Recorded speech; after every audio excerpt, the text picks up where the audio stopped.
The Hearst Building dominates the downtown skyline. Unfortunately, for the last 15+ years, it's been in a state of decline. It's been through a series of developers, a series of owners, including the city of Springfield. The city's economic development director, Mary Lily Smith, says Springfield is entering a promising partnership with Kansas City-based developers, with plans to rehab 87 apartment units, plus develop parking and retail space on the ground floor. They have done projects that include housing, include rehabilitation of historic structures. But is there really a need for more housing space downtown? Numbers show 97% of the apartments in this area are full, and housing experts say that indicates a pent-up demand for new developments.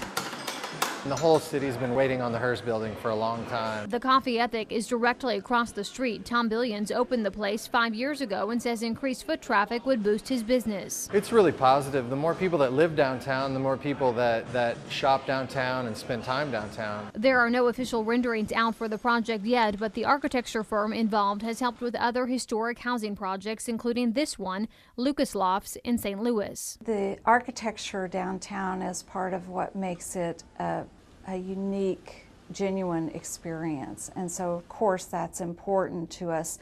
But I think it's equally important to the developers because they're going to be taking advantage of historic tax credits. And so that's going to assure that the architectural integrity is preserved.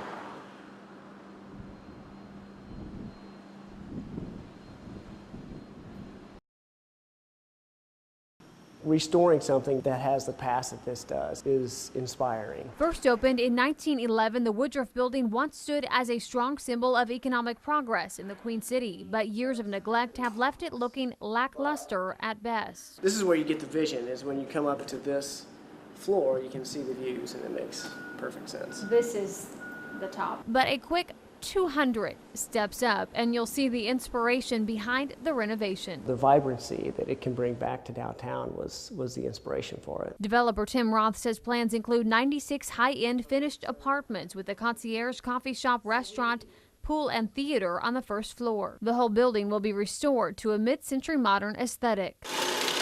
Meanwhile, the work is already underway across the street at the Landmark Building. The project is a 68-unit affordable housing project funded through MHDC, the Missouri Housing Development Commission.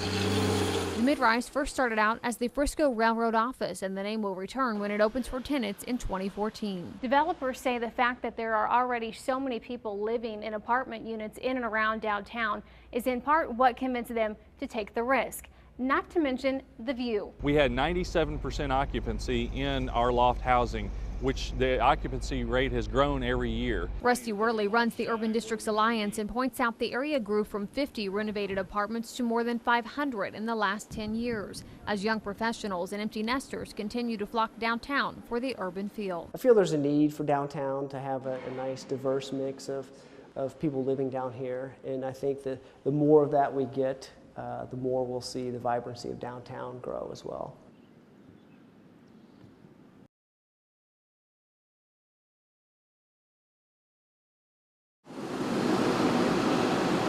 The Dervoort Building has looked basically the same on the outside for the last 100 years, but the inside has undergone many transformations, including this one within the last year. Some intimate seating areas down the main corridor right here, and the check-in will be at towards that back wall. And in this John McQuarrie is a lifelong Springfieldian with a heart for Center City and a vision for the Dervoort. The goal is something very social, high-end but casual. You know, we want something that the locals will want to be involved with. Plans for the upscale 50-room boutique hotel include space for food, drinks, and socializing on the ground floor, with rooms above and event space on the top floor. A feasibility study showed there is a demand for a high-end hotel like this one in downtown Springfield, and the owners hope that being unique will help them stay booked. We really have a lot of confidence in downtown, and I think this is a worthwhile project that it's going to be a good economic spark for downtown. The building started out as a Masonic temple in 1906. The people behind the project plan to retain the historic charm